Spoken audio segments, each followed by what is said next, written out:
హరిః ఓం శ్రీ గురుభ్యో నమః. హరిః ఓం. స్వామి స్ఫూర్తి.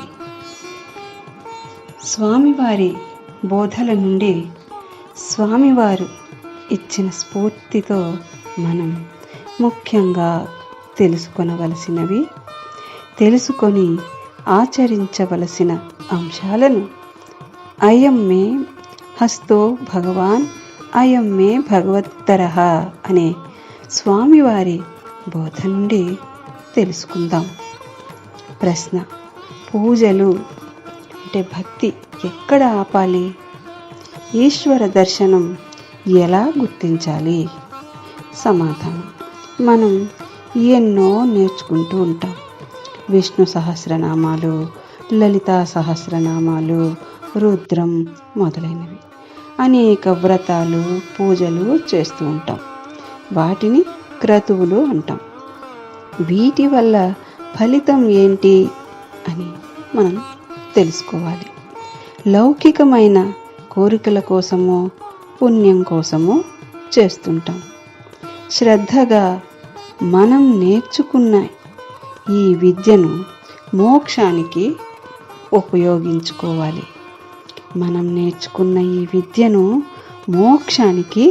ఉపయోగించుకోవాలి. అన్నీ రావాలని కాదు, నేర్చుకున్నది ఒక్కటైనా మోక్షం పొందే విధంగా ఆచరించాలి.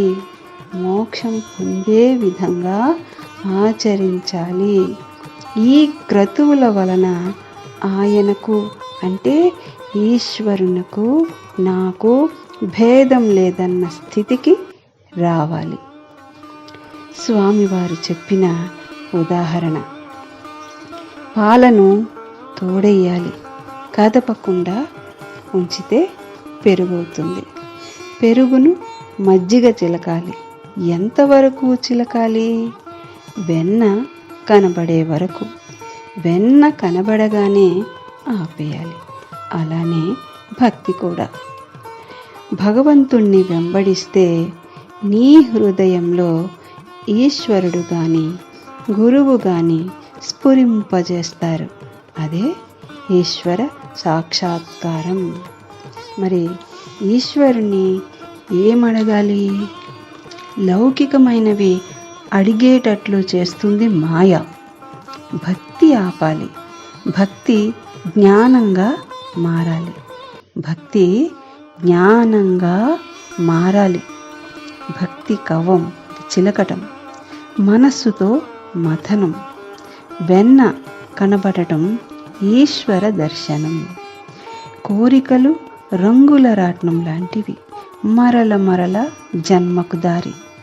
మనం అద్వైత సిద్ధిని, నీకు నాకు భేదం లేదు అని అడగాలి.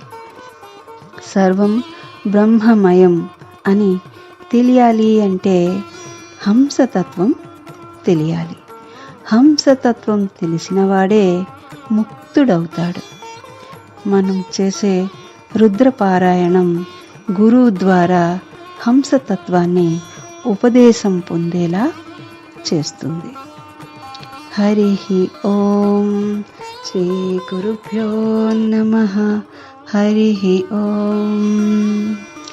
మృత్యుదేవత అంటే ఎవరు? మృత్యు భయాన్ని ఎలా పోగొట్టుకోవాలి అనేది మనం మరొక ఆడియోలో తెలుసుకుందాం.